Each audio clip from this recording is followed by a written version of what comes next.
Please stand.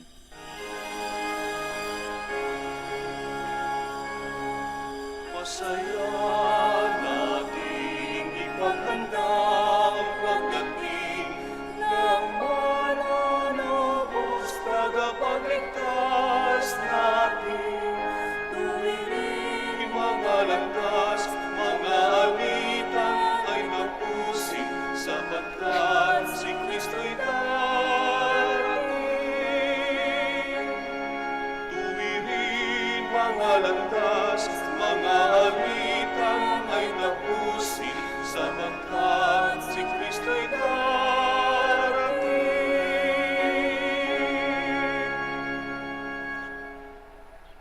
We are gathered in the name of the Father, and of the Son, and of the Holy Spirit. Amen. The grace of our Lord Jesus Christ, and the love of God, and the communion of the Holy Spirit be with you all. And with your spirit. My dear brothers and sisters, today we are on the 19th of December, and we are still celebrating Advent season. And as we prepare ourselves to celebrate these sacred mysteries, let us call to mind our sins and ask God for pardon and forgiveness. Altogether, I confess To Almighty God, and to you, my brothers and sisters, that I have greatly sinned in my thoughts and in my words, in what I have done and in what I have failed to do, through my fault, through my most grievous fault. Therefore I ask the Blessed Mary, ever Virgin, all the angels and saints, and you, my brothers and sisters, to pray for me to the Lord our God. May Almighty God have mercy on us, forgive us our sins, and bring us to everlasting life. Amen. Lord, have mercy. Lord, have mercy. Christ, have mercy. Christ, have mercy. Lord, have mercy. Lord, have mercy. Let us pray. O God, who through the childbearing of the Holy Virgin graciously revealed the radiance of your glory to the world, grant, we pray, that we may venerate the integrity of faith, the mystery of so wondrous an incarnation, and always celebrate it with due reverence. Through our Lord Jesus Christ, your Son, who lives and reigns with you in the unity of the Holy Spirit, one God, forever and ever. Amen. Please be seated.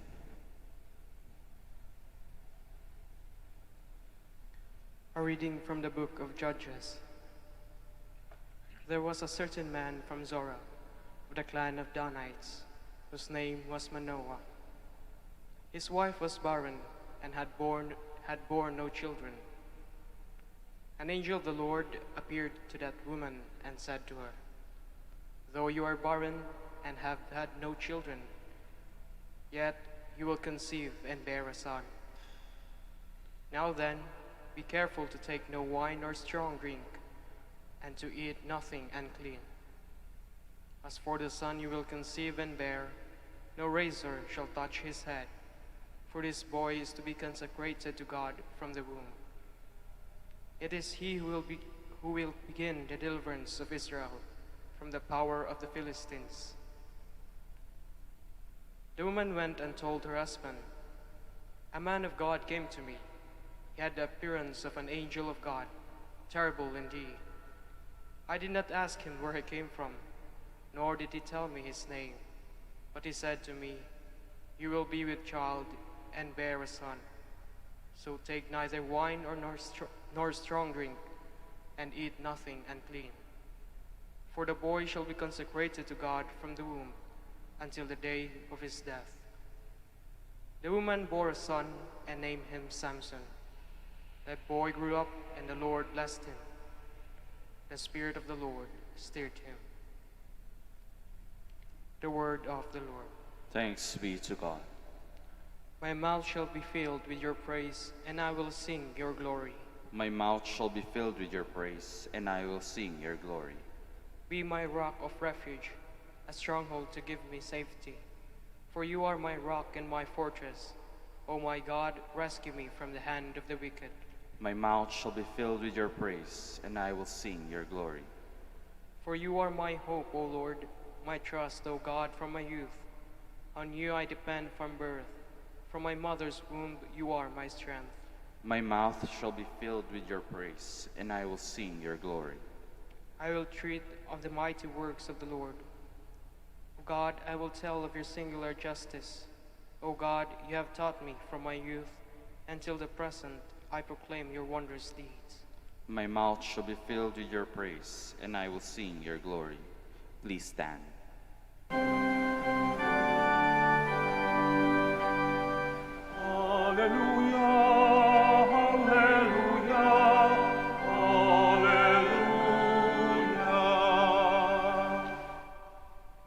Of Jesse's stem, sign of God's love for all his people, come to save us without delay.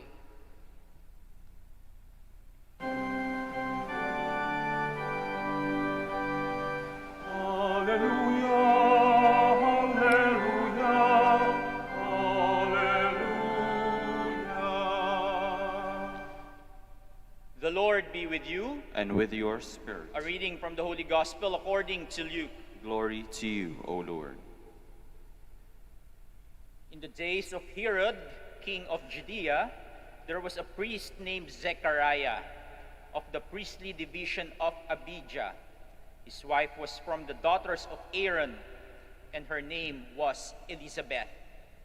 Both were righteous in the eyes of God, observing all the commandments and ordinances of the Lord blamelessly. But they had no child, because Elizabeth was barren, and both were advanced in years.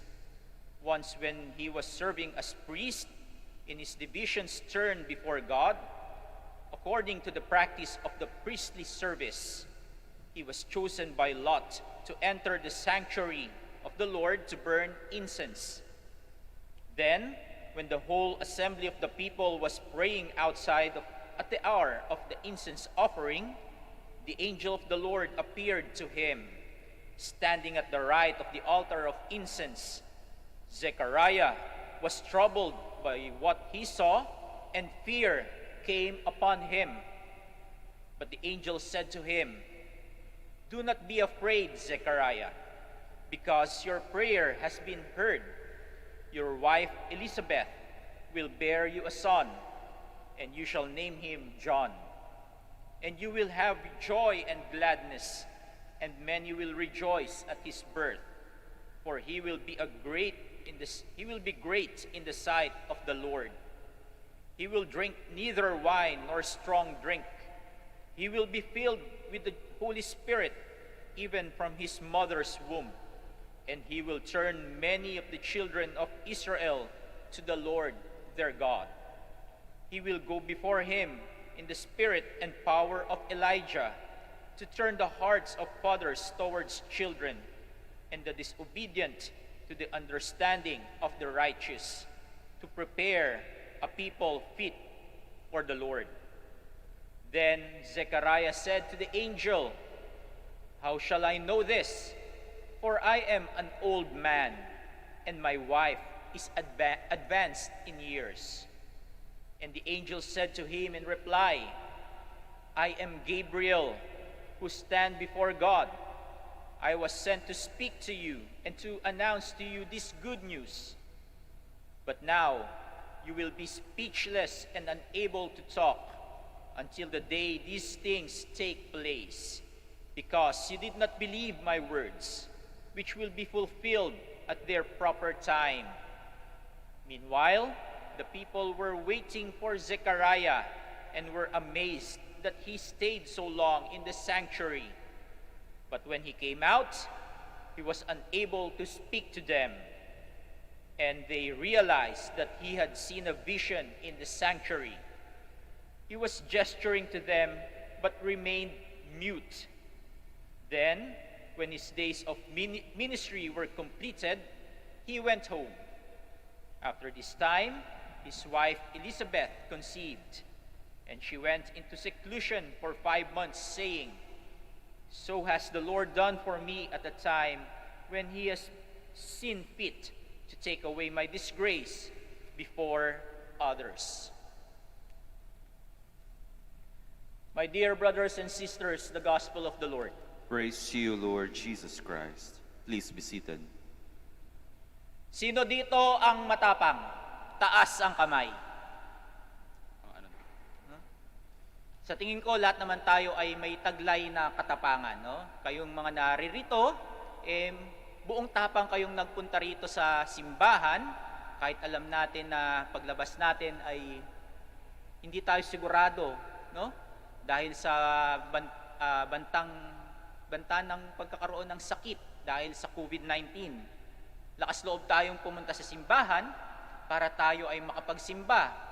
No? Kaya sa tingin ko, lahat tayo dito ay may taglay na tapang sa ating loob. No? At ang tapang na ito ay nanggagaling sa ating pagnanais na makapagsimba, lalo na ngayong kapanahunan ng Kapaskuhan. Pero sa tingin ko, lahat din tayo ay may taglay na takot. Ano yung kinakatakutan mo? Sa palagay ko, lahat naman tayo ay may kinakatakutan. Yung iba, sinasabi lamang na hindi kami natatakot. Matapang ako. Wala akong kinakatakutan. Sa palagay ko, yung mga taong nagsasabing yon ay may taglay na takot sa kanilang dibdib. Tinatago nga lang. Gusto lang nila ipakita na sila ay malakas, matapang at buo ang loob. Ang takot ay normal na damdamin na nararamdaman nating mga tao. It is a strong passion. Ako po ay takot sa ahas. Hindi ko po alam kung bakit. No? Siguro dahil sa itsura nito. Itsura pa lang nakakatakot na, nakakadiri na, no? Parang mahaba, na papuluputan ka, tutuklawin ka. No? Siguro naidikit ko yung pagkatakot ko dun sa itsura ng ahas dahil sa ito rin yung hayop na tumukso kay Eva at Adan. Basta takot ako sa ahas, hindi ko alam kung bakit. Yung mga mister dito, no? Takusa, takot sa asawa. O sige nga, sabihin nyo sa asawa nyo, hindi ako takot sa iyo. Lakas ng loob ni kuya, oh. Sinasabihan yung asawa, hindi raw siya takot. Pero tingin ko, no, yung mga mister dito, takot sa asawa. No? Kasi isang pagkakamali pa lang, bubungangaan na sila ng kanilang mga misis. Nakakatakot talaga yon, no? Yung walang tigil na pagdadakdak ng inyong asawa sa inyo. Masakit sa tenga. At ano ang nangyayari kapag tayo ay natatakot? Kapag tayo ay natatakot, tayo ay hindi nakakapagsalita. Tayo ay nawawalan ng boses. Nasubukan nyo na po bang sumakay sa roller coaster, no? Sa Enchanted Kingdom or kung saang amusement parks, no? Kapag tumaas yung roller coaster, yung tren, no? Pataas na yan, no? Kakabahan ka na eh. Pag nasa may tuktok na yan at alam mong pababa na yung tren, no? Mabilis ang bulusok nun. Doon ka mawawalan ng boses. No, nakakatakot yun. No? Kahit sumigaw ka, walang lalabas na boses sa iyong bibig. Kasi nandoon yung takot. Nawawalan ka ng boses. Napipipi ka. No? Kaya nakakatakot kapag tayo natatakot, nawawalan tayo ng boses. Napapapikit tayo at hindi natin alam kung ano yung nangyayari sa atin. Tayo ay natutulala. Yung mga naka-experience ng lindol dito, no? Pagkatapos ng lindol, tahimik tayo. No? Hindi natin alam kung ano yung nangyari. Nalilito tayo at doon napipipi tayo. Hindi tayo agad nakakapagsalita dahil sa takot. No? Nung Marso, nung kumalat na yung COVID-19 at diniklara na ng gobyerno na tayo ay nasa ECQ, Enhanced Community Quarantine, nagkaroon ng takot sa ating lahat. No? Hindi natin alam kung ano yung mangyayari sa atin. Kasi tayo'y nasa lockdown. No? At pag nakita ninyo sa mga telebisyon, walang tao sa paligid, sa mga lansangan, dahil ang mga tao ay nasa loob lamang ng bahay, tahimik. Dahil sa takot, hindi tayo nakapagsasalita. tahimik ang lahat, no? Kaya nandun yung takot, at pag nandun yung takot, hindi natin alam kung ano yung ating sasabihin, at walang lumalabas na boses sa ating mga bibig.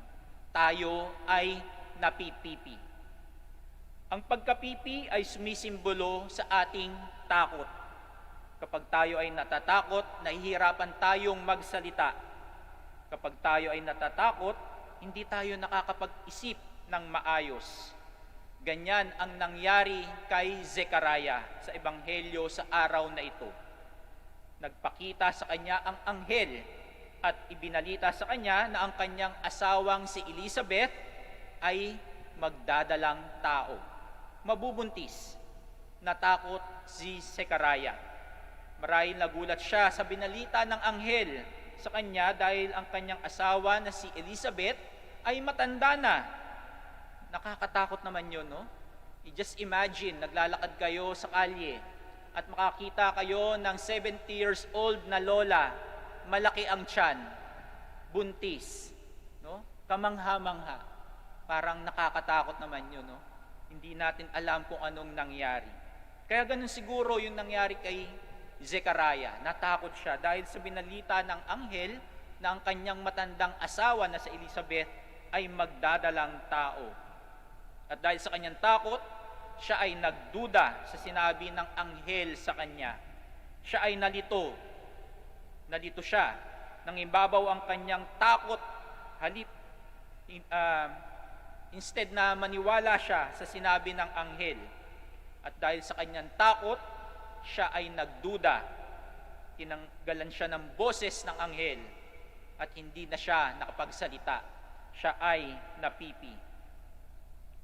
Ganyan din tayo, no? Nasabi ko nga kanina, kapag tayo ay natatakot, tayo ay napipipi. Dahil hindi natin alam kung ano ang mangyayari sa atin. Walang kasiguraduhan. There is the fear of the unknown. Kasi gusto nating mga tao, laging sigurado ang mangyayari sa atin. Kaya ang kalituhan ay nagdudulot ng takot. At ganun din ang takot ay nagdudulot ng kalituhan. Kapag tayo ay natatakot, tayo ay hindi nakakapagsalita. Kung nasusundan niyo ang ating mga pagbasa, mula kahapon, ngayon, at maging hanggang bukas, may isang linya ang anghel sa mga pinagpakitaan niya. No? Kahapon kay San Jose, ngayon kay Zekaraya, at bukas naman ay kay Maria. Ang sabi ng anghel sa mga taong ito, do not be afraid. Huwag kang matakot. Ang anghel ay isang mensahero ng Diyos, tagapagsalita ng Diyos. Kaya kung ano ang sinasabi ng anghel, yan ay salita ng Diyos. Kaya kapag sinabi ng anghel na huwag kang matakot, Diyos mismo ang nagsasabi na huwag kang matakot. Sinasabing sa Biblia, no, merong 365 times na nabanggit ang katagang ito, do not be afraid. No? Parang sinasabi sa atin sa araw-araw, 365 days in a year. No? Every day, the Lord is telling us, do not be afraid. Sa araw na ito, huwag kang matakot. Oo, normal sa atin ang matakot.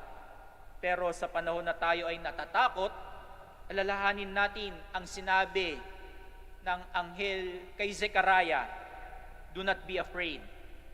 Huwag nating hayaan ang takot na bumalot sa ating mga puso at isipan. Magtiwala tayo sa Diyos na kasama natin siya.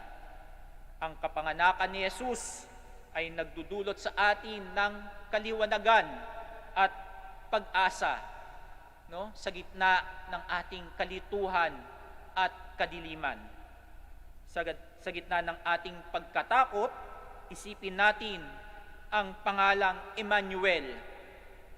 Lord, the God is with us. Ang Diyos ay suma sa atin. Nang sa ganon, hindi tayo mapipipi. Hindi tayo mawawalan ng boses. Please stand. God is never outdone in generosity. In due time, He will grant the aspirations of His people. In confidence, we implore Him. For every intention we shall say, Lord, hear our prayer. Lord, hear our prayer. That even in the midst of uncertainties, we may continue to trust in the Lord. Let us pray to the Lord. Lord, hear our prayer. That like Zechariah and Elizabeth, may parents welcome children with love and responsibility. Let us pray to the Lord. Lord, hear our prayer. That there may be many young people who will generously respond to the call to the priestly and consecrated life. Let us pray to the Lord. Lord, hear our prayer. That the Lord may heal the sick and bring comfort to the dying. Let us pray to the Lord. Lord, hear our prayer. That the worldwide COVID-19 pandemic may end soon, that humanity may live in health and happiness, that the afflicted may be healed, and the dead may receive a merciful welcome to the Father's house. Let us pray to the Lord. Lord, hear our prayer. That our departed ones may be welcomed into the joy of God's kingdom. Let us pray to the Lord. Lord, hear our prayer. Now in the silence of our hearts, let us offer to God our personal intentions and the prayers of all those people whom we promise to pray for.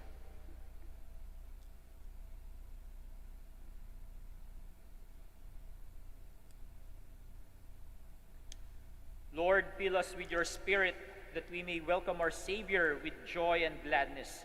We ask this through Christ our Lord. Amen. Please be seated.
Please stand. Pray, my brothers and sisters, that my sacrifice and yours may be acceptable to God, the Almighty Father. May the Lord accept the sacrifice at your hands, for the praise and glory of his name, for our good and the good of all his holy church. Look with favor, we pray, O Lord, on the offerings we lay upon your altars, that what we bring despite our weakness may be sanctified by your power, through Christ our Lord. Amen. The Lord be with you. And with your spirit. Lift up your hearts. We lift them up to the Lord. Let us give thanks to the Lord our God. It is right and just. It is truly right and just, our duty and our salvation always and everywhere to give you thanks, Lord, Holy Father, Almighty and eternal God, through Christ our Lord. For all the oracles of the prophets foretold him, the Virgin Mother longed for him, with love beyond all telling. John the Baptist sang of his coming and proclaimed his presence when he came. It is by his gift that already we rejoice at the mystery of his nativity. so that he may find us watchful in prayer and exultant in his praise. And so with angels and archangels, with thrones and dominions, and with all the hosts and powers of heaven, we sing the hymn of your glory, as without end we acclaim. Holy, holy, holy, Lord God of hosts. Heaven and earth are full of your glory. Hosanna in the highest. Blessed is he who comes in the name of the Lord. Hosanna in the highest. Please kneel. You are indeed holy, O Lord, the fount of all holiness. Make holy, therefore, these gifts, we pray, by sending down your Spirit upon them like the dewfall, so that they may become for us the body and blood of our Lord Jesus Christ. At the time he was betrayed and entered willingly into his passion, he took bread and giving thanks, broke it, gave it to his disciples, saying, "Take this, all of you, and eat of it, for this is my body, which will be given up for you."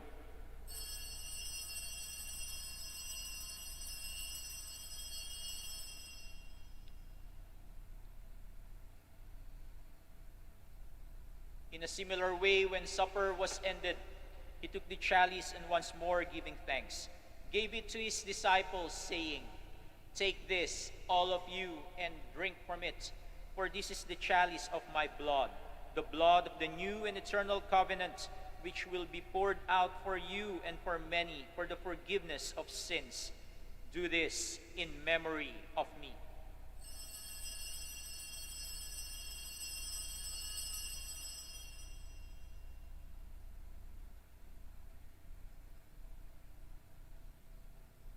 The mystery of faith.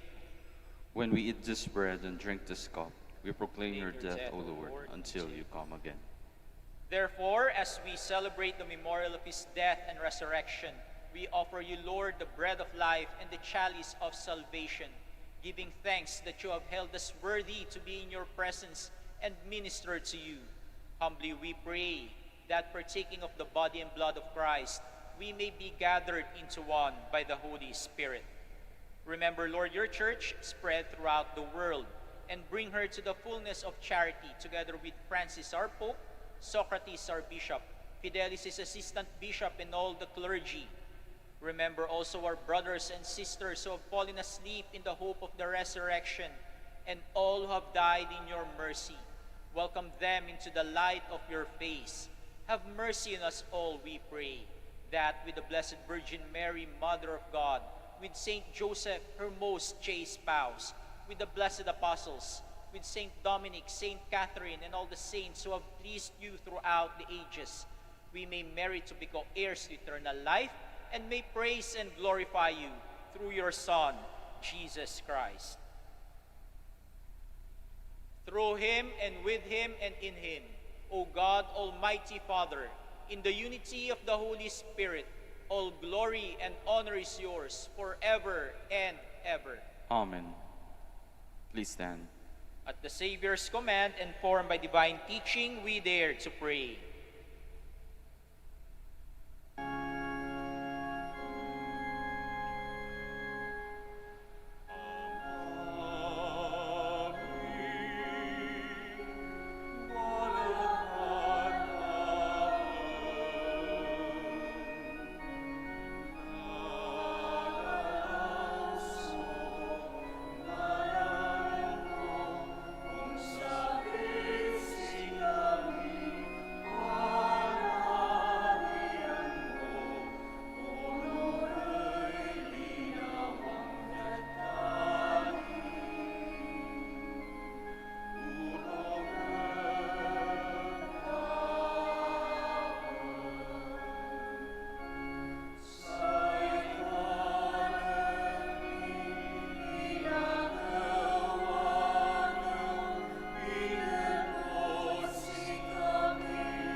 Deliver us, Lord, we pray, from every evil. Graciously grant peace in our days, that by the help of your mercy we may be always free from sin and safe from all distress, as we await the blessed hope and the coming of our Savior, Jesus Christ. For the kingdom, the power, and the glory are yours, now and forever. Lord Jesus Christ, who said to your apostles, "Peace I leave you, my peace I give you," look not on our sins, but on the faith of your church, and graciously grant her peace and unity in accordance with your will, who live and reign forever and ever. Amen. The peace of the Lord be with you always. And with your spirit. Now let us offer each other the sign of peace. Peace be with you. Peace be with you. Peace be with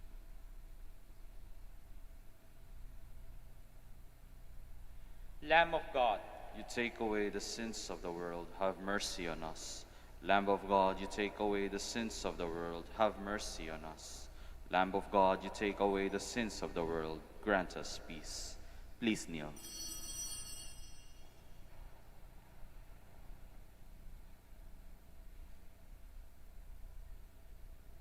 my dear brothers and sisters, this is Jesus Christ, the Son of Mary. He is the Lamb of God who takes away the sins of the world. Blessed are those called to the supper of the Lamb. Lord, I am not worthy that you should enter under my roof, but only say the word, and my soul shall be healed. May the body and blood of Christ keep me safe for eternal life.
Please stand. Let us pray. As we give thanks, Almighty God, for these gifts you have bestowed, graciously arouse in us, we pray, the desire for those yet to come, that we may welcome the nativity of our Savior and honor it with minds made pure, through Christ our Lord. Amen. Maraming salamat po sa inyong pakikiisa sa ating banal na misa.